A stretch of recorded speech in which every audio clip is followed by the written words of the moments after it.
ନ ଦେଖିଲା ନେତ୍ର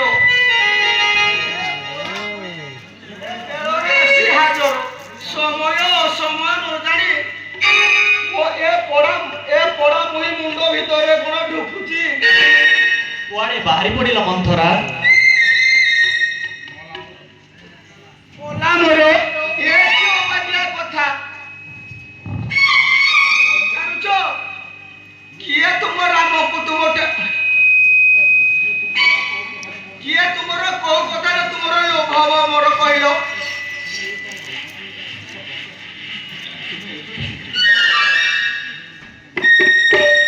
କହୁଛ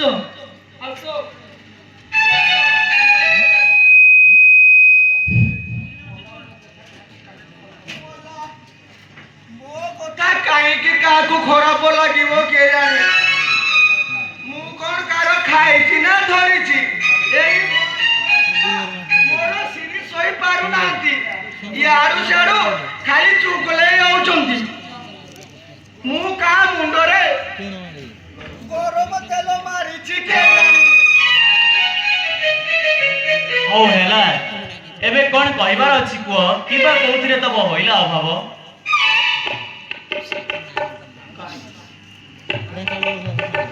ରାମ ଆଉ କଥା କଣ କି?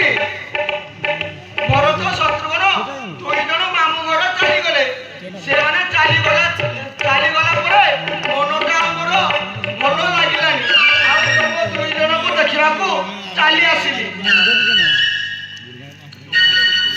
ତମର ଦୁଇ ଜଣଙ୍କର ଯୁଗଳ ମୂର୍ତ୍ତି ଦେଖି ଏ ଆଖିଟାକୁ ଟିକେ ପବିତ୍ର କରିବି। ଏଥର କଣ ଆଖି ପବିତ୍ର କଲ? ମୋଲା ସେଥିରେ ଆଉ କଣ ବାକି ଅଛି? ହେଲେ ରାମ ଯେତେ ଦେଖିଲେ ବି ଆହୁରି ଦେଖିବାକୁ ହୁଏ। ତୁମ ରୂପ ଦେଖିଲେ କିଏ ଭୁଲିଯିବ କହିଲ? ଏଇ ଦେଖିଲ ସୀତାଙ୍କର ମୁହଁଟା ଏକାଥରକେ ଶୁଖିଗଲା। ମୋ କଥା ଶୁଣି ବୋଧେ ହିଆ ହାରିଦେଲେ। ହେଲେ ସୀତା ତୁମ ଠାରୁ ତୁମ ରାମକୁ ଛଡ଼େଇ ନେବିନି ମ। ରାମ ଏକା ତୁମର।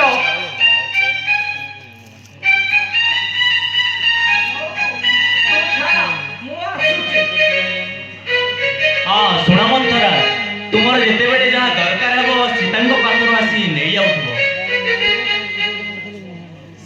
ତୁମର ଥାଉ, ହେଲେ ମଝିଆ ଦେଇ ମୋର କିଛି ଅଭାବ କରୁନାହିଁ। ଆସୁଛି ରାମ, ମୁଁ ଆସୁଛି।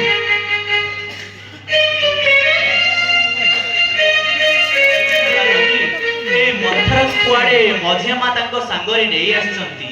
ମଝିଆ ମାଙ୍କ ବାଲ୍ୟ ସାଥୀ ପିଠିର ପୂଜ ପାଇଁ ଆଜନ୍ମର କୁମାରୀ ବ୍ରତ ପାଳନ କରିଛି। ସତେ ବହୁତ ଅଭିମାନୀ କୁଟିଳ ପ୍ରକୃତିର ଆଉ ଭାରି ବୁଦ୍ଧିମତୀ ଚତୁରୀ ମଧ୍ୟ। ନାଟ ଲଗେଇବାରେ ନାରଦଙ୍କ ଗୁଣରେ ପରିପୂରକ। ତା କଥା ଧରିବନି। ତା କଥାକୁ କିଏ ବା ଧରୁଛି ଯେ? ସେ ଆମର ବୟୋଜ୍ୟେଷ୍ଠ ଗୁରୁଜନ ହିସାବରେ ନମସ୍ୟ।